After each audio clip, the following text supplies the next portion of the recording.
जय हिंद। आज के करंट अफेयर सारे कॉम्पिटिटिव एग्जाम के लिए इम्पोर्टेंट हैं। कल हमने लास्ट करंट अफेयर इस क्वेश्चन में छोड़ा था, इसी से कंटिन्यू करेंगे। रत्नागिरी साइड जो है ये उड़ीसा में है। रिसेंटली ASI ने इसको ढूंढा है और ये जो रत्नागिरी साइड है बुद्धिज्म से बिलोंग करती है। ठीक है, इसमें अवशेष मिले हैं लॉर्ड बुद्धा के। ठीक है, ये भी आप रखिएगा।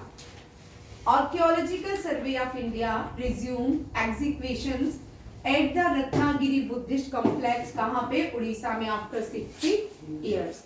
रत्नागिरी आ सकता है, कॉम्प्लेक्स कहाँ पे है? ये क्वेश्चन इंपॉर्टेंट भी है। रत्नागिरी का मतलब है हीरा ज्वेल। ठीक है, ये जजपुर डिस्ट्रिक्ट भुवनेश्वर से 100 किलोमीटर नॉर्थ ईस्ट में पड़ती है, ये याद रखना है। ठीक है, लॉर्ड बुद्धा बॉर्न हुए थे लुम्बिनी और लॉर्ड बुद्धा ने जो एनलाइटमेंट पाई थी वो कहाँ पाई थी? बोध गया।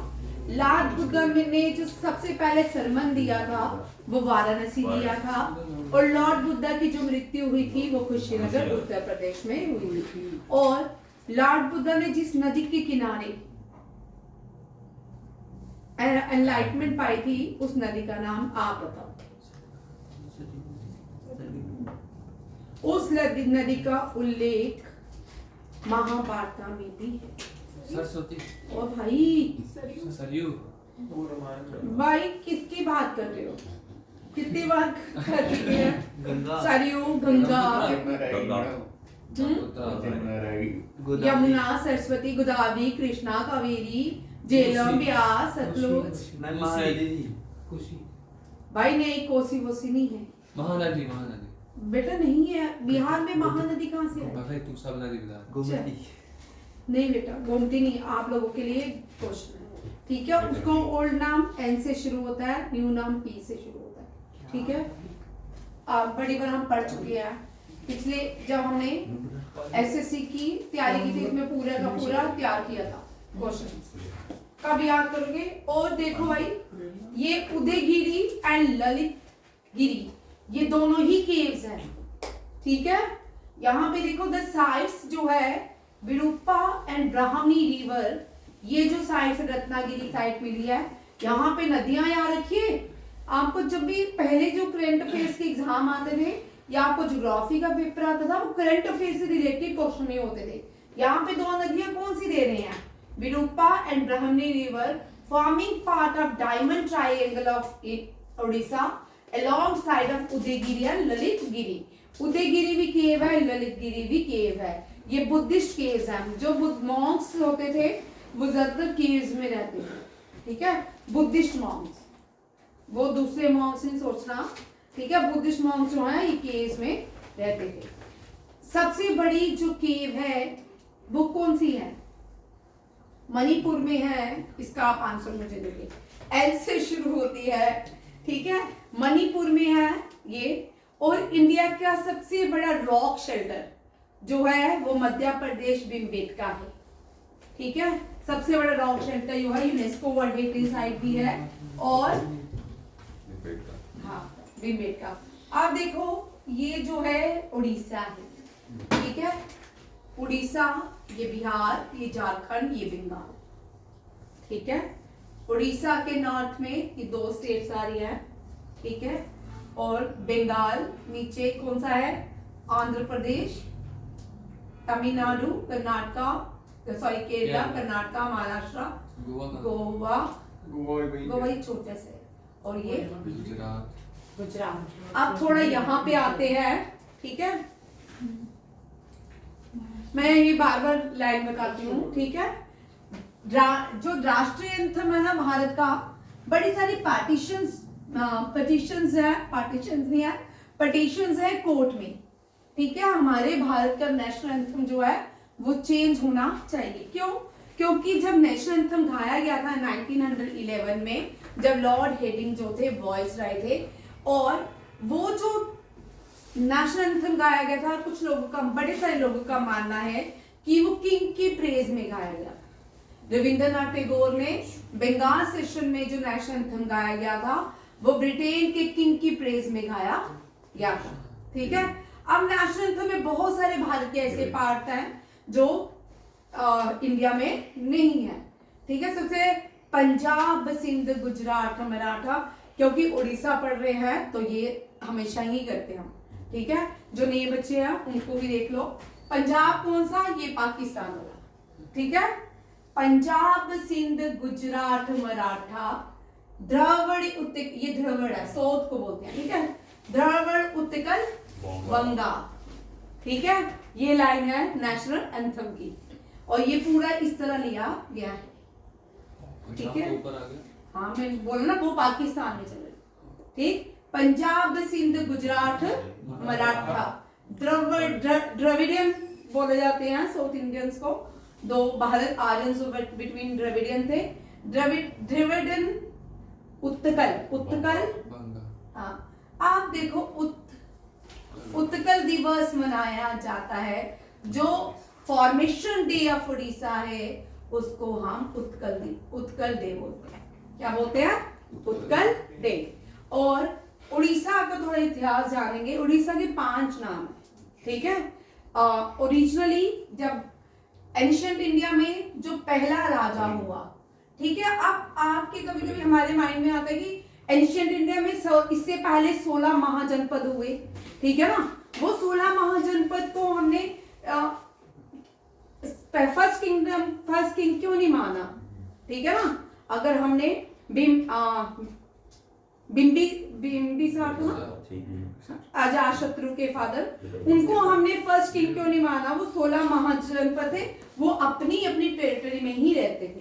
ठीक है, बट ये जो कलिंग अशोका था, इसने पूरा इंडियन सब कॉन्टिनेंट को जीता, अप टू अफगानिस्तान तक इसने रूल किया। फिर यहाँ पे साउथ इंडिया यहाँ भी आए। ठीक है, यहाँ पे तो जो वॉर हुई मौर्यन और कलिंगा के बीच, यहाँ से बोलते हैं कि अशोका जो है इसका माइंड वॉश हो गया ब्लड शेड देख के। अब पता नहीं क्या हुआ, अशोका जाने, यहाँ हिस्टोरियन जाने। ठीक है, और यहाँ से अशोका जो है धर्मा की तरफ मूव किया, बुद्धिज्म को फॉलो किया, धर्माचक्र की तरफ बढ़ गया। ठीक है, ये भी याद रखिएगा। यहाँ पे कलिंगा, पहले इसका नाम क्या था? कलिंगा। फिर इसको समय के साथ उत्कल, ठीक है, उत्कल देशा भी बोलते हैं। ठीक, फिर इसके बाद अब उड़ीसा।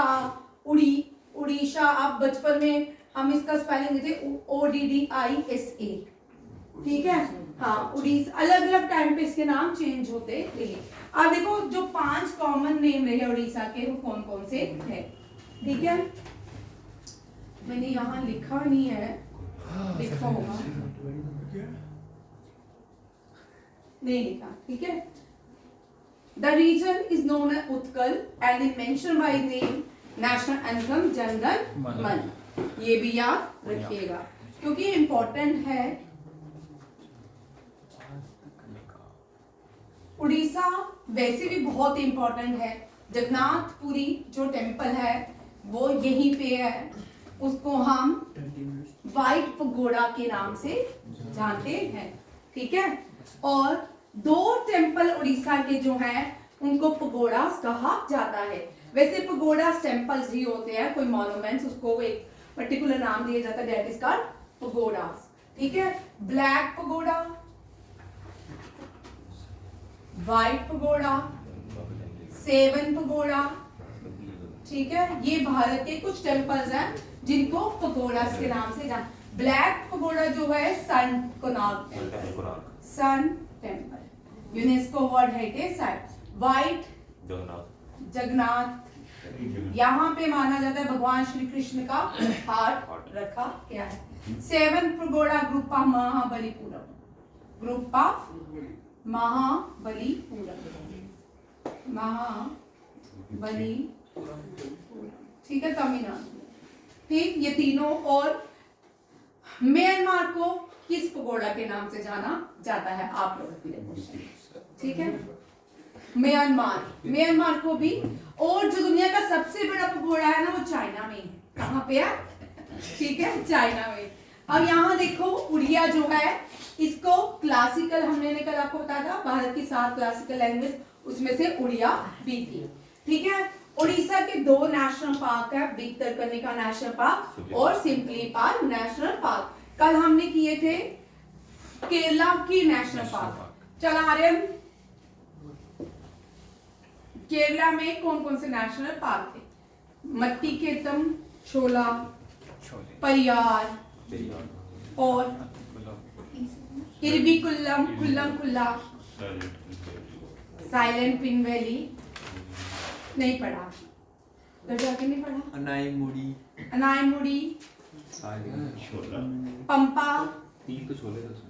हाँ तीन छोले थे, मैंने आपको याद कराया। तीन छोले, पंपा, पंपकम, छोला, मत्तिकेतम, दो थे छोले। तीन थे।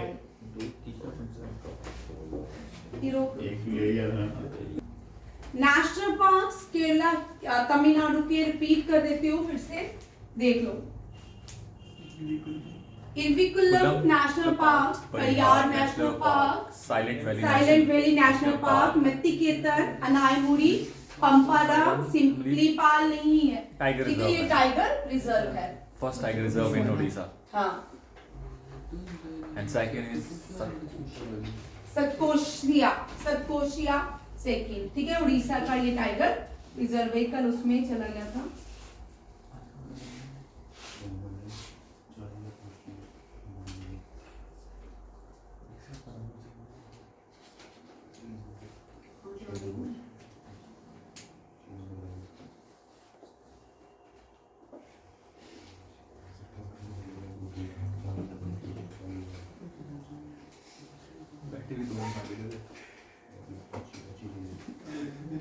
यहाँ देखो आगे, उड़ीसा की इंडिया की सबसे बड़ी लार्जेस्ट जो डैम है वो उड़ीसा में है, ठीक है। दो क्वेश्चन ने बच्चे देख लो। टेहरी जो है, टेहरी डैम जिसको बोलते हैं, और दूसरी कौन सी है?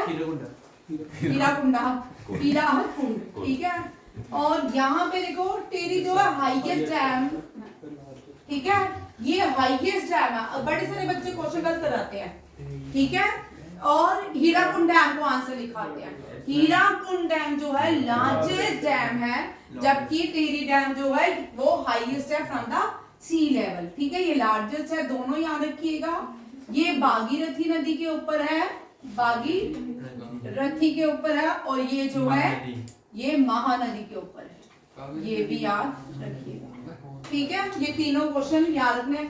एक उत्तराखंड में है, एक उड़ीसा में है। हाईएस्ट ग्रेविटी जो डैम है वो बाकरानंगल डैम है।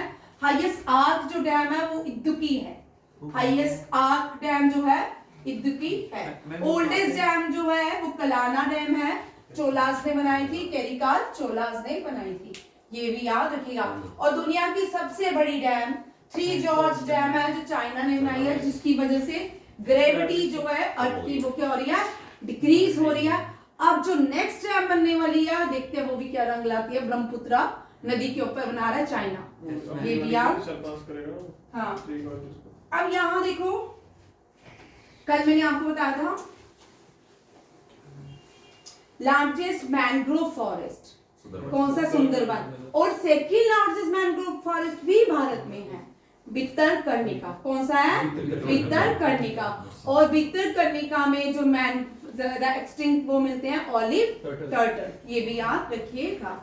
नेक्स्ट क्वेश्चन देखो, सब दुनिया का सबसे सीटिंग कैपेसिटी वाला स्टेडियम कौन सा है? बिरसा मुंडा हॉकी स्टेडियम, या लार्जेस्ट है, और ये गिनीज वर्ल्ड बुक रिकॉर्ड भी है, ये भी याद रखिएगा। और ये सबसे बड़ी ट्राइब्स जो है उड़ीसा की, दैट इज बोंडा, ये भी याद। भील और गौंड इंडिया की दो ट्राइब्स है जिनका सेंसस 2011 के सेंसस के अकॉर्डिंग भील जो है लार्जेस्ट ट्राइब है इंडिया की, और सेकंड नंबर पे है गौंड, ये भी याद। ये सेंसस में आते हैं क्वेश्चन, वेरी वेरी इंपॉर्टेंट। क्या करूं, कुछ गलत पढ़ा रही हूं? यहाँ देखो ये क्वेश्चन आता ही आता है, ठीक है। यहाँ पे है जगन्नाथ टेम्पल, ठीक है, most popular temple, very very important. एक उड़ीसा का टेम्पल एग्जाम में रहता है। उड़ीसा को, भुवनेश्वर को टेम्पल सिटी ऑफ इंडिया कहा जाता है। भारत में 501 से भी ज्यादा टेम्पल सिटीज हैं, जिसमें से सबसे ज्यादा टेम्पल भुवनेश्वर में है, उड़ीसा में है। जगन्नाथ टेम्पल जो है ये कहाँ पे है? उड़ीसा में उड़ीसा है। में। माँ तारा तारिणी टेम्पल ये भी उड़ीसा में है। सन टेम्पल जिसको हम कनाक सन टेम्पल के नाम से जानते हैं ये भी उड़ीसा में है। It is a UNESCO world heritage site. Lingaraja temple ये लास्ट ईयर एक एग्जाम में सैनिक स्कूल या आरएमएस में आ चुका है, उसके बाद एनडीए में भी आया है, ठीक है। ब्रह्मेश्वरा temple, गोंदीचा temple, Mukteshwara temple, परशुमेश्वरा temple, Raja Rani temple, Vitthal दोला टेम्पल, राम मंदिर, अनंता वासुदेवा टेम्पल, कटक चांदी टेम्पल, चौसठ योगिनी टेम्पल एंड मोसीमा टेम्पल। ये मोसीमा जो टेम्पल है लॉर्ड जगन्नाथ की फैमिली टेम्पल है, ठीक है, ये भी यहाँ रखिएगा। और ये भी रिसेंटली एक एग्जाम में क्वेश्चन आया था कि लॉर्ड जो जगन्नाथपुरी टेम्पल है इसमें कौन से 3 भगवान की डेटीज हैं? ये है सुभद्रा, श्री कृष्ण और तीसरे उनका भाई बलराम, ठीक है, ये याद रखिएगा। ये क्वेश्चन आया है रिसेंटली किसी एग्जाम में। नेक्स्ट क्वेश्चन देखो, ये नीचे चल गया। फेस्टिवल ऑफ उड़ीसा, चंदन यात्रा, दुर्गा पूजा, राजा प्रभा। ये प्रभा वेरी वेरी इंपॉर्टेंट, ये तीनों ही जो एग्जाम में राजा प्रभा इज वेरी इंपॉर्टेंट, ठीक है। राजा प्रभा बहुत बार एनडीए आपके लिए ये सारे क्वेश्चंस है सारे इंपॉर्टेंट, और एनडीए में क्वेश्चन रहते हैं, ठीक है। मुझे कल एनडीए वाले टेस्ट देंगे इनका, ठीक। नेक्स्ट देखो, अभी और भी फेस्टिवल्स हैं।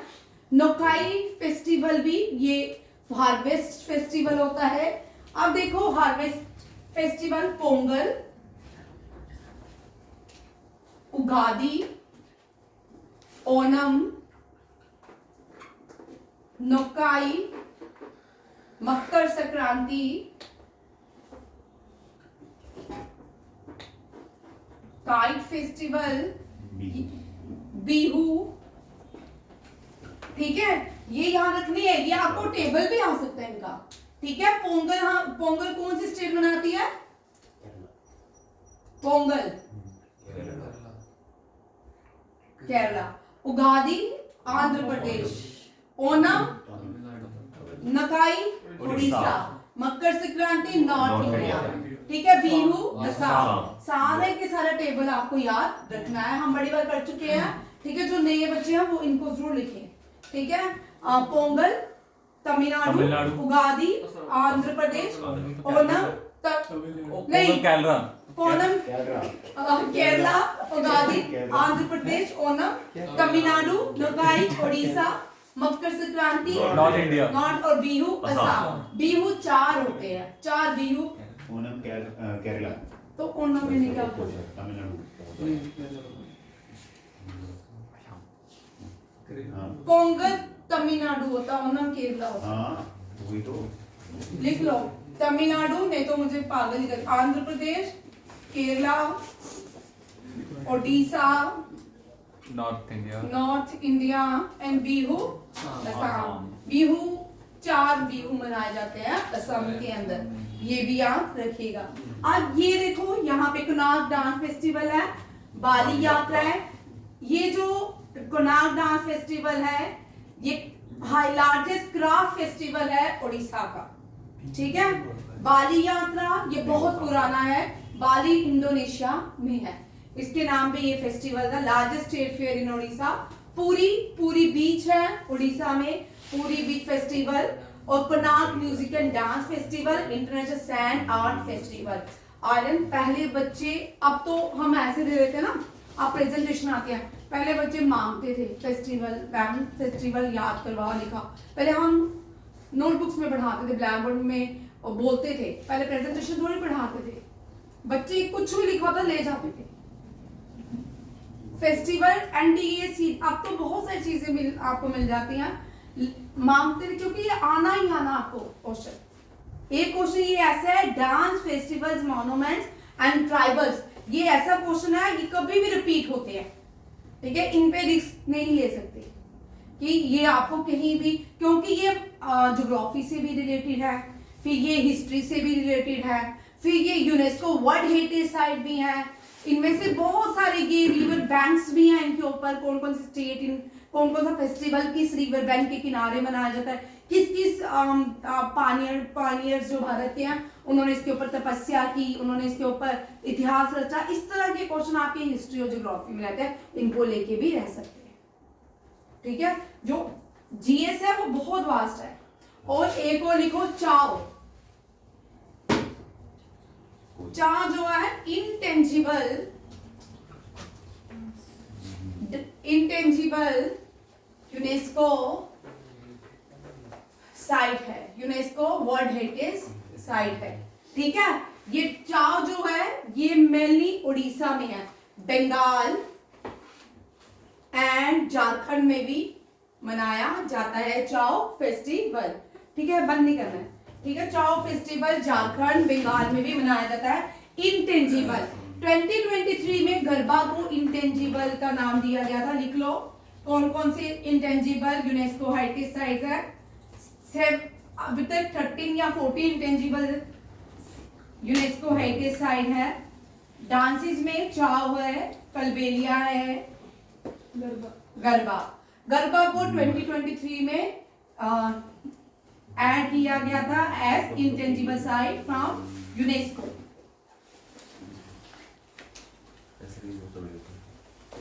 ये ज्यादा काम कर लेना बीमारी हो जाता है। ये लैब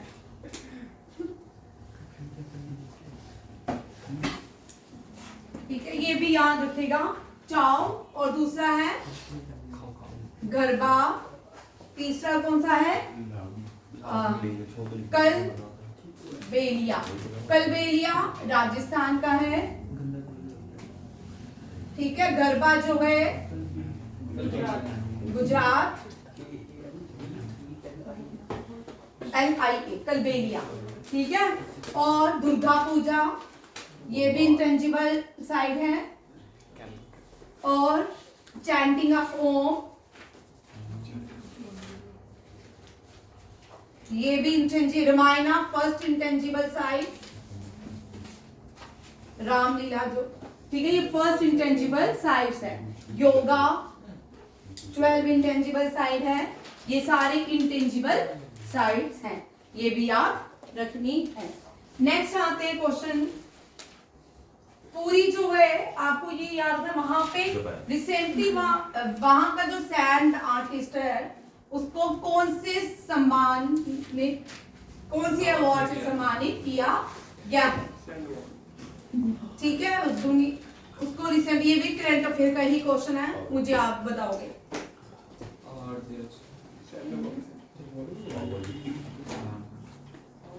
ये इस ब्लैक बोर्ड को इसका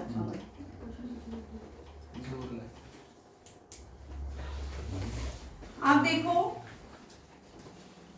थर्ड कंट्री बनी है भारत जिसने 1000 kilometre operational metro railway system को क्या किया है, मोर देन वर्क कर चुका है, अभी इसका कंप्लीट होने वाला है। और सरपास किया इसने जापान को। फर्स्ट में जो है चाइना, यूनाइटेड नेशन, रशिया, ये फर्स्ट सेकंड थर्ड में है। फोर्थ है जो भारत है। कौन है? भारत। याद रखिएगा, इसने जापान को रिसेंटली सरपास किया। ये मेट्रो रेलवे का वर्क है। इसका आंसर क्या है? इंडिया। और डिटेल में India sorry third largest operational metro rail बनता जा रहा है और सरपास किया इसने किसको? जापान को। ठीक है, जापान को क्या बोलते हैं ओरिजिनल ने? निप्पॉन। निप्पो के सेल आंकड़े मोटे मोटे, वो जापान ने ही बनाए। ठीक है, India is the largest operational metro rail network in the world after China and United nation state. ठीक है, इंडिया ने जापान को 2022 में ही सरपास किया था और थर्ड लार्जेस्ट ऑपरेशनल नेटवर्क बन गया इसके साथ भारत का। इंडिया अंडर वाटर मेट्रो जो ऑपरेशन 2024 में कर रहा है, उसने पहली जो अंडर वाटर मेट्रो लॉन्च की थी वो हुगली कहाँ पे है? रिवर बंगाल, कोलकाता में लॉन्च की थी। भारत की पहली अंडर मेट्रो जो है वो कौन सी है? कोलकाता में चलती है, हुगली मेट्रो रेलवे जंक्शन में। अंडर वाटर टनल भारत में 520 मीटर लॉन्ग है, जहां पे 45 सेकेंड लगते हैं क्रॉस करने में। और करंटली मेट्रो रेल जो सर्विस है ऑपरेशनल है 11 स्टेट्स में 23 cities covering 1000 kilometre of route. ये तीनों ही चीजें याद रखनी, सारे पॉइंट्स क्या है इंपॉर्टेंट है और ये एनडीए में आने के चांसेस क्वेश्चन के है, ठीक है, ये क्वेश्चन भी इंपॉर्टेंट है। अब देखो बंगाल जो है ना, हुगली जो है उसको हम सारो रिवर्स कह सकते नहीं, बंगाल देखो सारो ऑफ बंगाल, सारो ऑफ बंगाल जो है कौन सी रिवर है, Damodar. But Bengal Kolkata, Kolkata on the bank of which river, Hooghly. Hooghly. Kolkata में जो नदी बहती है गंगा की ट्रिब्यूटरी है हुगली, कौन सी है, हुगली, ठीक है। सारो ऑफ असम ब्रह्मपुत्रा, ओ इंडस कहां से आ गई, ठीक है। सारो ऑफ चाइना अवांगो, अवांगो है। और सारो ऑफ बिहार, उड़ीसा महानदी, रिधि माता देवी, सारो ऑफ बिहार मासी, कोसी, मूसी मूसी मूसी, भाई Musi on Hyderabad Musi is situated on the bank of river Musi. बार बार उधर पहुंच जाता तो मूसी के पास, ठीक है। ये these are the सारो रिवर्स। अगर हिमाचल की पूछी जाए तो ब्यास, क्योंकि ब्यास ने 2 साल पिछले तबाही मचाई हिमाचल प्रदेश में, ठीक है। अभी किश्तवाड़ भद्रवाह में भी प्रेडिक्शंस हैं चुनाव, ठीक है, अभी है टाइम, ठीक है। चलिए ये सारी सारो रिवर्स हैं, कभी कभी आ जाती है।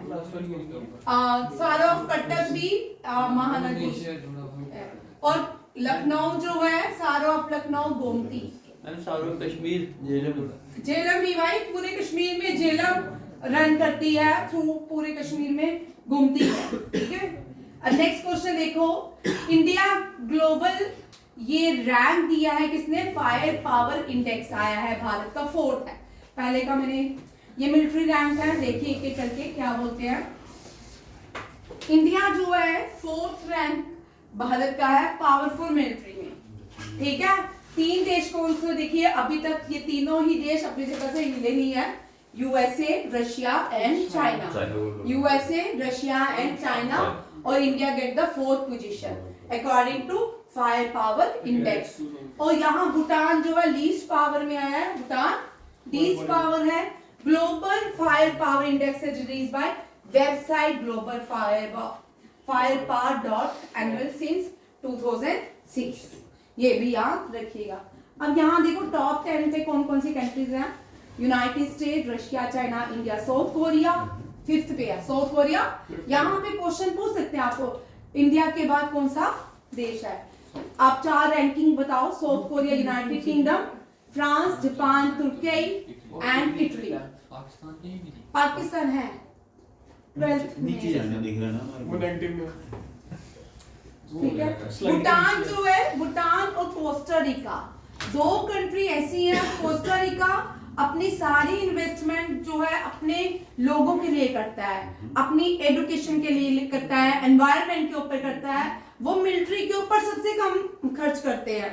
भूटान भी इस तरह, क्योंकि कार्बन, भूटान दुनिया की एक ऐसी देश है जहाँ कार्बन फ्री कंट्री है, ठीक है। वहां पे मोनार्क है, राजा रूल करता है, और वहां पे घूमना इतना इजी नहीं है। उनकी ट्रीटी है हमारे साथ, हाँ उनकी फ्रेंडली ट्रीटी है हमारे साथ। अब वो भी भूटान जो है वो भी चाइना की तरफ मूव कर रहा है, जो नई सरकार, जो भी नई एस्टैब्लिशमेंट वहां पे हुई है, उसने भी चाइना की तरफ मूव किया है। हमें कैसे पता, मुझे कैसे पता, हमें कैसे पता, हमें कैसे मतलब पता, न्यूज से, सोशल मीडिया किस लिए दी है?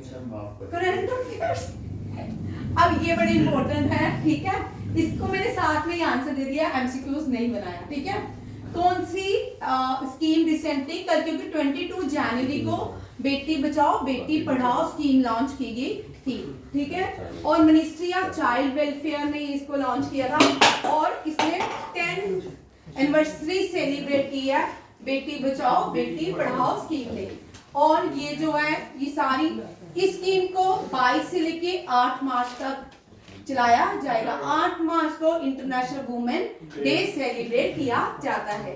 ठीक है, स्टेट्स डिस्ट्रिक्ट टाउन्स में इसको उनको लॉन्च किया जाएगा और ये जो स्कीम है इंटरनेशनल वुमेन डे को भी रिप्रेजेंट करेगी और विकसित भारत का डेडिकेट किए जा रही है। विकसित भारत जो है 2047 है। ठीक है, विकसित भारत की डेडलाइन क्या है? 2047 2047 और इसका इनॉग्रेशन विज्ञान भवन न्यू दिल्ली में हुआ है और health and family welfare minister JP Nadda and union minister women and child development minister Annapurna Devi and state Savitri Thakur. ठीक है, ये याद रखिएगा। अन्नपूर्णा का मुझे अन्नपूर्णा है ये। ठीक है, अन्नू नाम याद रखिएगा। ठीक है, अन्नपूर्णा देवी। ठीक है, ये अब चाइल्ड एंड वेलफेयर मिनिस्टर है। इससे पहले स्मृति ईरानी थी, उससे पहले मेनका गांधी थी। ठीक है, और ये इसका जो डेडलाइन है 2047 तक और G20 में भारत ने बेटी बचाओ बेटी पढ़ाओ को हाईलाइट किया और इसी को ही आगे ब्राजील ने भी इसको कंटिन्यू किया G20 में। याद रखिएगा, adapted bye Brazil G20 presidency. 2024 में ब्राजील के पास G20 की प्रेसिडेंसी चलेगी। ये अभी रिसेंटली न्यूज में है, इंडिया ने वैसे भी अपनी एक पिटीशन फाइल की है कि रिवोक करना है Indus water treaty. Indus water जो ट्रीटी है, इंडिया ने कहा है कि भारत तब पॉपुलेशन बहुत कम थी, आज भारत की पॉपुलेशन बहुत ज्यादा है और हम इतने पानी में सरवाइव नहीं। इंडस वाटर ट्रीटी ऐसे है जैसे आपका घर और पड़ोसी का घर। आप अपने पड़ोसी को बोलो मैं एक बाल्टी पूरा दिन बाल्टी भर लेता हूँ, बाकी मेरा टैंक तो यूज कर। ठीक है, कोई बात नहीं, हम बड़े दयालु हैं। तो जो ये ट्रीटी है इसमें 79% भारत का पानी जो वेस्टर्न फ्लोइंग रिवर्स का है वो हमने पाकिस्तान को दे दिया। जो अब ईस्टर्न फ्लोइंग का पानी का किस का, ब्यास, सतलुज और रावी, ये 10 साल के लिए हमने दिया था। अब इंडिया इसके ऊपर डैम बना रहा, उससे जितना भी है पाकिस्तान में सूखा पड़ता जा रहा है। बट ये जो पानी है ये भी भारत का है। अगर आज J&K के बच्चे तो सबसे ज्यादा इंजीनियर होते है ना, क्योंकि डैम बनते, बड़े बड़े डैम बनते। हमारे डैम बनाने की कैपेसिटी कितनी है? 2 मेगावाट कितनी है, 3 है, जबकि पाकिस्तान में से डबल डैम बनते हैं। अब ये देखो, ये भारत के साथ ट्रीटी हुई थी। परमानेंट जो कोर्ट है उसने कहा है कि आप लोग इस ट्रीटी को, और उसने मान लिया है, इन्होंने एक पिटीशन फाइल की थी पाकिस्तान ने किशनगंगा के ऊपर जो डैम बन रहा है उसके अगेंस्ट पिटीशन फाइल की थी। और रैटल जो हाइड्रो इलेक्ट्रिक ये क्वेश्चन आएगा मेरे को, रैटल हाइड्रो इलेक्ट्रिक प्रोजेक्ट, ये किश्तवाड़ में सबसे बड़ा किश्तवाड़ में प्रोजेक्ट बन रहा है। इन दोनों के लिए पाकिस्तान एक पिटीशन फाइल की थी वर्ल्ड बैंक में, जिसको क्या कर दिया है, एक्सेप्ट नहीं किया, इंडिया के लिए मान्यता दे दी कि इंडिया इन दोनों के ऊपर डैम बना सकता है। ठीक है, ये नीचे लिखा the ruling of the permanent court of arbitration came to the petition of Pakistan which approach the court against the Krishnaganga Ratle hydro electric project in Kashmir. Very important question, और ये आएगा। ठीक है, JKPSI में आ सकता है, ये किसी भी एग्जाम में आ सकता है और इंटरनेशनल कोर्ट ने इसकी मान्यता दे दी है। बट अभी ये केस लॉन्ग चलेगा। ठीक है, वर्ल्ड बैंक न्यूट्रल एक्सपर्ट, ये जो ट्रीटी है ना, इसमें वर्ल्ड बैंक ने आर्बिट्रेटर का काम, थर्ड पार्टी जो थी वर्ल्ड बैंक थी। ठीक है, ट्रीटी साइन हुई थी JL नेहरू और अयूब खान के बीच, और ट्रीटी में 2 नदियां वेस्टर्न फ्लोइंग रिवर और ईस्टर्न फ्लोइंग रिवर की बात हुई। जो वेस्टर्न फ्लोइंग रिवर थी वो थी Indus, Jhelum, Chenab. Eastern flowing river में रावी, ब्यास, सतलुज आती थी। और इसमें जो 10 साल के लिए रावी, चिनाब, रावी, ब्यास और तीसरी कौन सी है, रावी, ब्यास, सतलुज, इनका पानी हमें 10 साल तक दिया। उसके बाद 10 साल के बाद यूज नहीं करने दिया, थोड़ा जितना भी जाता हो यूज करते, और इस उसका हम सिर्फ 21% वाटर, 18% वाटर जो है eastern front western front river का यूज कर सकते हैं। और ये सारी नदियां अरेबियन सी में जाती है, याद रखिए कहाँ जाती है, अरेबियन सी में। और इसी की ट्रीटी को भारत ने है इनवैलिड माना अब, ठीक है। अब देखते क्या क्या होता है आगे चल के।